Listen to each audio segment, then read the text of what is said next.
नमस्कार दोस्तों मित्रों, गुजरात में सौराष्ट्र एक क्षेत्र है। पुराने समय की बात है, जब राजाओं का राज हुआ करता था तो वहाँ के जो राजा थे उनके एक राजकवि थे जिनका नाम था हेमचंद्र सूरी। हेमचंद्र सूरी बहुत ही उत्कृष्ट हृदय वाले, पवित्र हृदय वाले व्यक्ति थे और वो चाहते थे कि हमारी जो प्रजा है वो पूरी तरह से सुखी रहे। एक बार की बात, वो अपने घर से, अपने महल से नगर के भ्रमण के लिए निकलते हैं।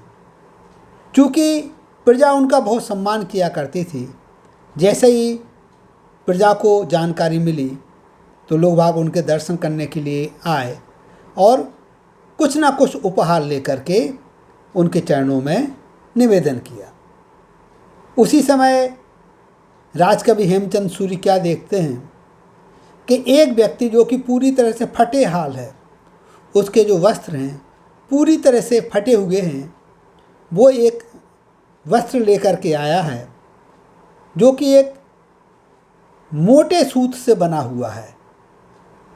देखने में वह वस्त्र सुंदर नहीं था, लेकिन उस वस्त्र में उस व्यक्ति की जो अपनत्व की भावना थी, जो प्यार था, जो स्नेह था, वो छिपा हुआ था। क्योंकि उस व्यक्ति ने उस वस्त्र का निर्माण अपने हाथों से किया था। हेमचंद सूरी उस व्यक्ति से उस वस्त्र को प्रेम पूर्वक ग्रहण करते हैं, अपने माथे को लगाते हैं और उस व्यक्ति को प्रणाम करते हैं। भ्रमण के उपरांत हेमचंद सूरी, जो कि राजकवि थे, वापस अपने घर पहुंच जाते हैं।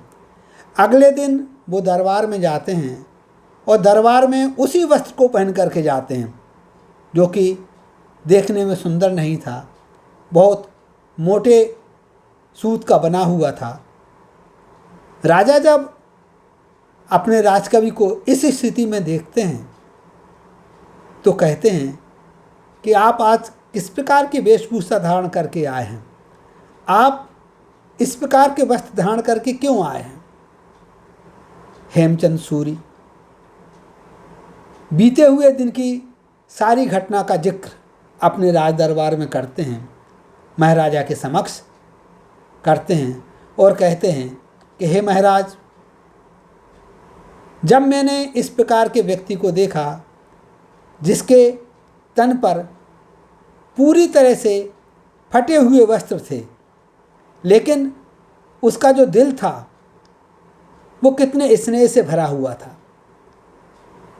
फटे वस्त्र धारण करते हुए भी उसने अपने स्नेह को व्यक्त करने के लिए अपने हाथ से बना हुआ यह वस्त्र मुझे भेंट किया।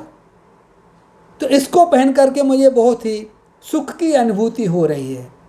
और दूसरी बात यह महाराज कि मैंने यह प्रण लिया है कि जब तक हमारी प्रजा का जो जीवन स्तर है वो सामान्य से ऊंचे नहीं उठ जाता है, तब तक मैं भोग विलास के किसी भी प्रकार की सामग्री का उपभोग नहीं करूँगा। राजा इस बात को सुनकर के सोचने लगते हैं कि हमारे जो राजकवि हैं बिल्कुल सही बात कह रहे हैं। हमें ऐसा कोई अधिकार नहीं है कि हमारी प्रजा भूखी मरे, हमारी प्रजा के पास वस्त्र नहीं रहे और हम लोग शान शौकत से जीवन व्यतीत करें।